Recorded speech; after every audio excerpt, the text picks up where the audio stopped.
નમસ્કાર દર્શક મિત્રો, રાતના અંધકારમાં એક ખતરનાક સાજિશ ઘડાઈ રહી હતી. દાહોદના મહિન્દ્રા શોરૂમ સામે આરટી ઓફિસ પાસે સાજનની ટોળકી ચૂપચાપ બેઠી હતી. તેમની આંખોમાં લૂંટની ભૂખ અને હાથમાં મારક હથિયારો. પરંતુ તેઓ જાણતા નહોતા કે આ વખતે તેમની દરેક હિલચાલ પર દાહોદ પોલીસની તીક્ષ્ણ નજર હતી.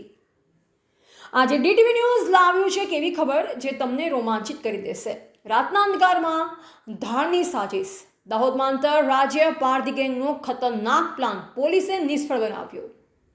દાહોદ શહેરમાં રાત ધીમે ધીમે ઘેરાઈ રહી હતી. હાઈવે પર વાહનોની અવરજવર ઓછી થઈ ગઈ હતી. મોટાભાગના લોકો તેમના ઘરોમાં આરામ કરી રહ્યા હતા, પરંતુ શહેરની બહાર એક ખુલ્લી જગ્યામાં 7 જણની આંતરરાજ્ય પારધી ગેંગ બેઠી હતી.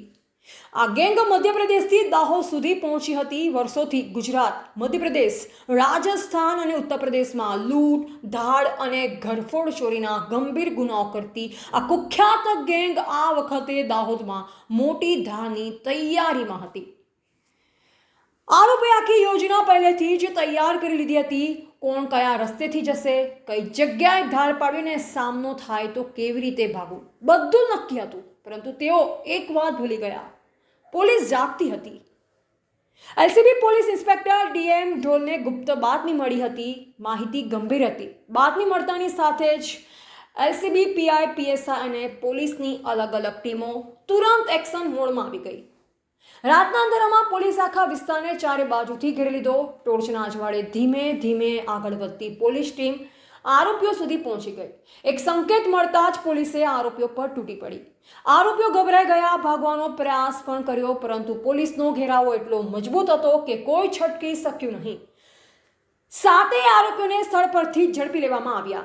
પકડાયેલા આરોપીઓની તલાશી લેતા પોલીસ પણ ચોંકી ઉઠી. તેમની પાસેથી મળી આવ્યા ખતરનાક હથિયારો: લોખંડના સળિયા કાપવાનું હાઇડ્રોલિક કટર, તાર કાપવાની કટર, લોખંડનો ઘણ, છરા અને ગિલોલ. આરોપીએ પૂછપરછમાં કબૂલ્યું કે આ હથિયારનો ઉપયોગ ઘરોને દુકાનોના તાળા તોડવા, કૂતરાઓને ભગાડવા અને સામનો કરનાર પર હુમલો કરવા માટે કરવાનો હતો. મિલકત વિરુદ્ધના અને શરીર સંબંધી ગુના અટકાવવા માટે જિલ્લા પોલીસ વડા શ્રી રવિસિંહ જાડેજા સાહેબની સૂચના અને માર્ગદર્શન હેઠળ દાહોદ લોકલ ક્રાઇમ બ્રાન્ચના પીઆઈની ટીમ પેટ્રોલિંગમાં હતા. એ દરમિયાન તેમને મળેલી માહિતી આધારે એક આંતરરાજ્ય ગેંગ, ધાડપાડોની ગેંગ, જે તીક્ષ્ણ હથિયાર અને ઘરફોડ લૂંટ ધાડ કરવાના સાધનો લઈ અને દાહોદના હાઈવે વિસ્તારની આસપાસમાં ભટકી રહી છે, એ પ્રકારની માહિતી મળતા એલસીબીની ટીમ દ્વારા સમગ્ર વિસ્તારને કોર્ડન કરી સર્ચ ઓપરેશન હાથ ધરવામાં આવ્યું હતું. અને સર્ચ ઓપરેશન દરમિયાન 7 જેટલા ઇસમો છે એ પકડમાં આવ્યા હતા. અને આ લોકોને ચેક કરતા તેમની પાસેથી અલગ અલગ હથિયારો જેમ કે છરા, કટર, ઘણ, સીણા, ઘરફોડ કરવાના અન્ય સાધનો, ગિલોલ અને તીક્ષ્ણ હથિયારો મળી આવ્યા હતા. આ લોકોની પૂછતાછ કરતા એવું જણાવ્યું હતું કે દાહોદ જિલ્લાની અંદર તે લોકો ભેગા થઈ અને તક મળેથી ધાડ પાડવાનો ઈરાદો ધરાવે છે. અને આ દરમિયાન કોઈ વ્યક્તિ આવે તો એમના પર એસોલ્ટ કરવાની પણ પૂર્વ તૈયારી સાથે અને પૂર્વ કાવતરાથી આવેલા છે.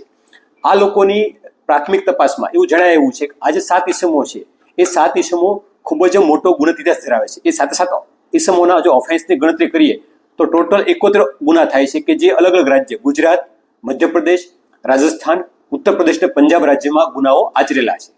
અને આ ઇસમો છે એ પૈકી 4 ઇસમો છે અલગ અલગ 4 રાજ્યોમાં વોન્ટેડ તરીકે આજે પણ પ્રસ્થાપિત છે અથવા ભાગેડુ તરીકે જાહેર થયેલા છે, જેમણે પકડી પાડવામાં દાહોદ એલસીબીને સફળતા મળી છે. આ તમામ લોકો છે એ મધ્યપ્રદેશના ગુના જિલ્લાના બણભોરી તાલુકાના બિલાખેડી ગામના છે.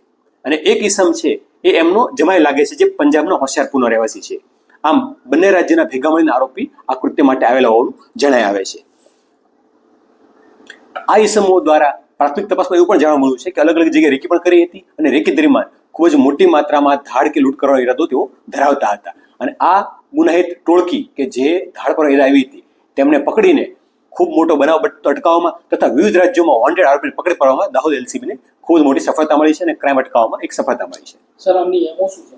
આ લોકોની એમો એ પ્રકારની છે કે એ અલગ અલગ જગ્યાએ રેકી કરતા હતા, અલગ અલગ વેશમાં જઈને, અલગ અલગ વેપારના માધ્યમથી જઈને, અને જ્યાં તેઓને લાગે કે મોટો માલ મથ્થો મળે એમ છે તો એ જગ્યાએ રાત્રિના સમયે અથવા દિવસના સમયે પોતાના હથિયાર સાથે જવાનું અને જો કોઈ વ્યક્તિ પ્રતિકાર કરે તો એમના પર એસોલ્ટ કરવાની ટેવ ધરાવે છે અને આ પ્રકારનો ગુનાને અંજામ આપે છે. એમની હિસ્ટ્રી જોવામાં આવે તો એમના પર ચોરી, ઘરફોડ, લૂંટ, મર્ડર, અને એક્સ્ટોર્શન સહિતના વિવિધ ગુનાઓ દાખલ થયેલા છે અને ખૂબ જ ગંભીર પ્રકારના ગુનાની માનસિકતા ધરાવતી આ ગેંગ જણાઈ આવેલી છે.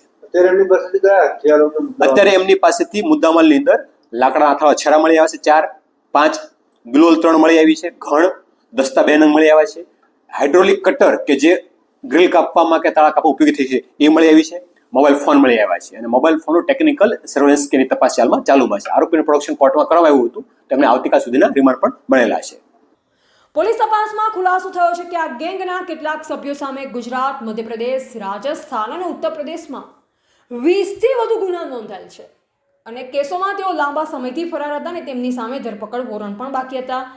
આ ગેંગની રીત ફિલ્મી હતી. દિવસો સુધી રેકી સુમસામ જગ્યા પસંદ કરીને મધરાતે હુમલો, પરંતુ આ વખતે દાહોદની પોલીસની સતર્કતા સામે તેમનો આખો પ્લાન નિષ્ફળ થઈ ગયો.